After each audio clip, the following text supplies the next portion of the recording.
안녕하세요. 미스터엑스 규나비의 컴퓨팅입니다. 오늘은 퀀텀 컴퓨팅 프로그래밍에서 NISQ에 대해서 알아볼게요. 원래 한편으로 이제 NISQ랑 PQP를 쭉 준비했는데 저번 녹화 때 보니까 이게 되게 길더라고요. 그래서 좀 짧게 NISQ하고 PQP를 3부작으로 나눠서 준비해 봤습니다. 그래서 오늘은 NISQ가 무엇인지에 대해서 정의만 좀 짧게 알아보고 하겠습니다. 네, 요 시리즈 전체적으로 이제 퀀텀 컴퓨팅 프로그래밍에 대해서 설명을 하고 있고, 지난 시간에 큐스킷을 기반으로 예제 같은 것도 좀 보여드렸죠. 네, 그래서 이제 퀀텀 컴퓨팅 프로그래밍이 어떤 걸 할 수 있는지, 또 언제 우리가 쓸 수 있는지, 이런 것들은 이제 다른 시리즈에서 조금 준비를 해볼 거고, 오늘은 이제 실제로 이걸 사용하기 위해서 지난 시간에 간략하게 개념만 알아봤고, 이제 앞으로 어떻게 할 수 있는지, 큐스킷에 대해서 프로그래밍도 조금 준비를 해보려고 해요. 그 전에 이제 퀀텀 컴퓨팅에 대해서 현재 용어들, 어떤 상황인지 이런 것들을 알아보겠습니다. 그래서 오늘은 아까 말씀드렸던 것처럼 NASQ에 대해서 알아보고, 이 시리즈에서 BQP에 대해서 알아보고요. 그 다음에 어떤 소프트 스택들이 현재 퀀텀 컴퓨팅에서 쓰여지고 있는지 알아보고, 퀀텀 컴퓨팅의 트렌드, 저거는 프로그래밍 위주로 알아볼 거예요. 이렇게 알아보도록 하겠습니다. 그래서 요 시리즈 총 3부작에서는 노이즈 인터미디에이티드 스케일 퀀텀이라고 불리는 NISQ, 그리고 바운디드 에러 퀀텀 폴리노미얼 타임이라고 하는 BQP, 그러니까 퀀텀 컴퓨팅에서 풀릴 수 있는 문제를 가지고 만든 뭐 알고리즘의 종류라고 보시면 될 것 같습니다. 그래서 지난번에 알아봤던 퀀텀 컴퓨팅 프로그래밍에 대해서 짧게 다시 살펴볼게요.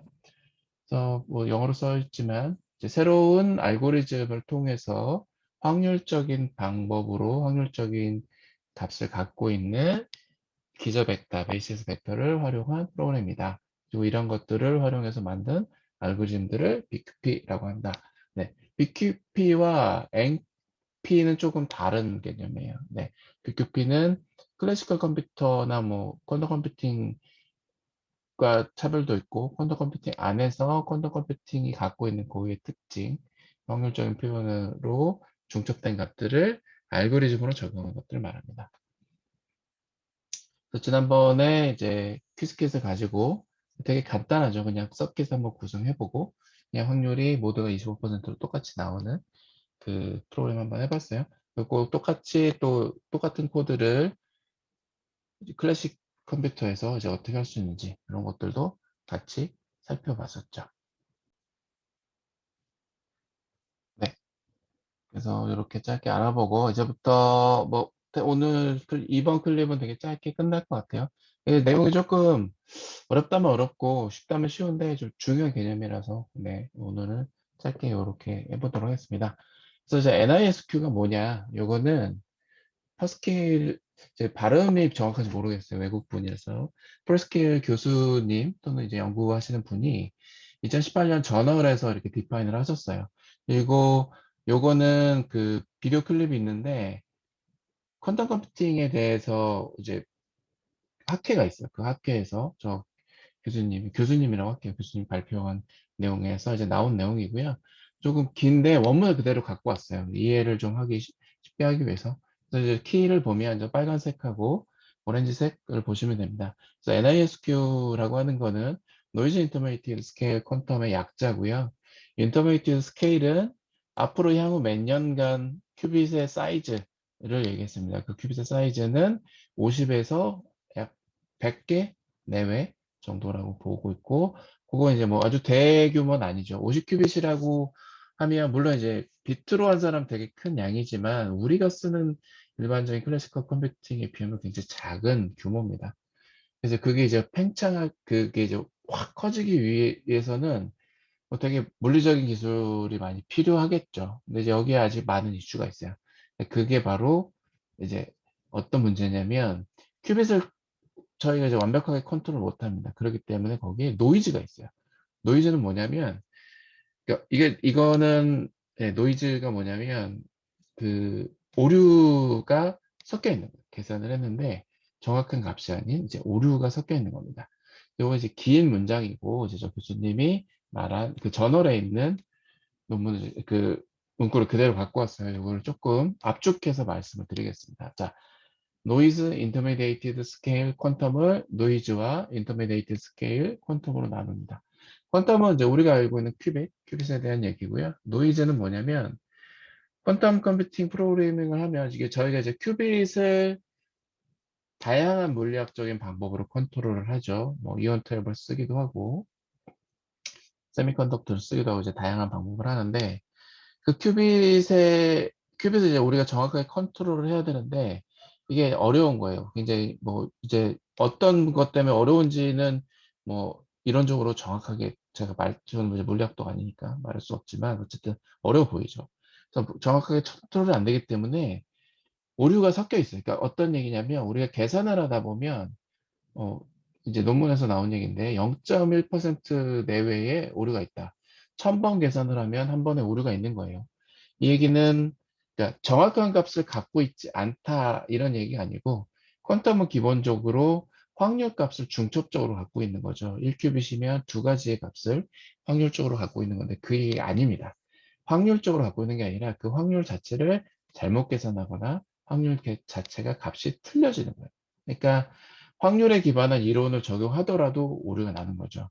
0.1%면 뭐 계산이 수백만 번이 반복이 되면 엄청나게 많은 숫자의 오류가 나올 거잖아요. 그러면 이거는 이 노이즈를 극복하기 위한 알고리즘과 노이즈를 극복하기 위한 추가적인 데이터가 필요해요. 네, 이게 어디에 영향을 미치냐?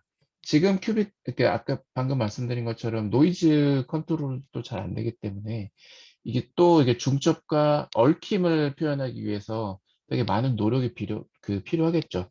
얽힘이라는 게 양자의 현상이긴 하지만 그거를 우리가 원하는 큐빅 간의 얽힘을 만드는 것도 쉬운 문제 아니니까. 그래서 현재 2021년 현재로는 50에서 뭐 100개 정도의 큐빗을 우리가 이제 만들 수 있다고 해요. 이제 그게 인터미레이트, 인터미레이트 스케일입니다. 우리가 쓰는 뭐 메모리만 해도 요즘 뭐 수십 기가 되잖아요. 그러니까 이제 뭐 50큐빗이라고 하는 건 물론 환산하면 적진 않지만 되게 작은 숫자입니다. 그래서 이 가뜩이나 이렇게 작은데 쇼워 알고리즘을 제대로 표현하기 위해서 이제 50큐빗 이상이 필요하다고 들었어요. 근데 그 중에 50큐빗을 갖고 이제 수십만 번 계산하다 보면 0.1%의 에러가 있어요. 에러를 없애야겠죠. 에러 없애기 위한 알고리즘도 있어야 되고 저 큐빗 중에 일부는 에러를 픽스하는 데 사용될 겁니다.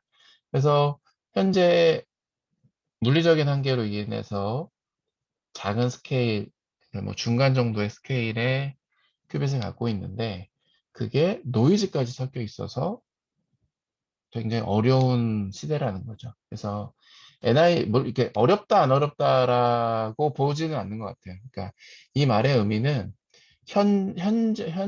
현존하는 퀀텀 컴퓨팅은 노이즈가 섞여 있고 이 정도 사이즈이기 때문에 여기에 적합한 알고리즘을 만들어서 써야 된다. 노이즈를 디텍션하고 노이즈를 픽스할 수 있는 알고리즘과 그것을 포함한 알고리즘이 저 50큐빗 내외의 사이즈 안에 들어가 있어야 된다라고 하는 겁니다. 요거는 되게 어려운 문제예요. 내가 알고리즘을 확장하기도 어렵고 그렇습니다. 그럼 이제 뭐 제가 방금 말씀드린 것처럼 그래서 뭐 노이즈도 있고 한계가 있어. 그럼 그 안에서 만들면 되지 않나. 그리고 이거에 맞는 문제를 하면 되지 않나 라는 거죠. 좀 더 이제 어려운 문제들이 있어요. 이제 이것들이 갖고 있는 내재적인 문제가 정확하게 어떤 거고, 그로 인해서 우리가 어떤 걸 손해볼 수 있고, 그러면 이런 상황에서 우리가 무엇을 할 수 있는지에 대해서는 이제 다음 시간에 알아보도록 하겠습니다. 네, 요 자료는 제가 속해 있는 조직이나 단체의 의견과는 무관하고, 순전히 저의 개인적인 의견이고요.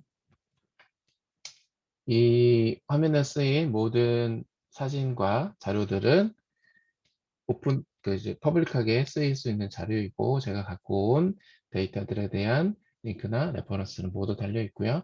커먼 크리에이티브 라이센스는 커먼 크리에이티브 라이센스를 표시했습니다. 네, 오늘은 여기까지고요.